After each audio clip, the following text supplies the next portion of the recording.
আসসালামু আলাইকুম বন্ধুরা। রাত হয়ে এসছে, ঘড়িতে বাজে এখন প্রায় ৮টা।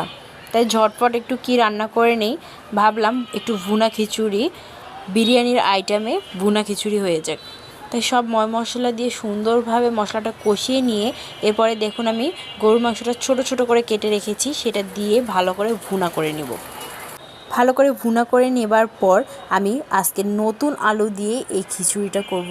ভুনা খিচুড়িটা খেতে যা হবে না, এখন থেকে তো জিভে আমার জল চলে এসছে। সুন্দর করে নতুন আলু 2-3টা আমি কেটে দিয়েছি এবং আলো চাল দিয়ে এই খিচুড়িটা আজকে রান্না করব। তো চালটা ভালোভাবে ধুয়ে নিয়ে এবং আলু আর মাংসটাও ভালোভাবে কষানো হয়েছে, তারপর চালটা দিয়ে আমি চালটা ভালো করে একটু ভেজে নিয়ে পরিমাণ মতো যতটুকু ঝোল লাগে সেটা আমি দিয়ে দিব। ঝোল দিয়ে দেওয়ার পরই দেখুন ঝোল পরিমাণ মতো আমি দিয়ে দিয়েছি এখানে। আর এরপরে ভালোভাবে নাড়িয়ে চাড়িয়ে ঢাকনা দিয়ে দিব। ঢাকনা দিয়ে দেওয়ার পর কিছুটা হালকা মিডিয়াম আঁচে জাল দিয়ে দিব। আর এদিকে আবার কিছুক্ষণ পর পর ঢাকনা খুলে দেখব যে নিচে লেগে যাচ্ছে কিনা এবং নাড়িয়ে চাড়িয়ে দিব।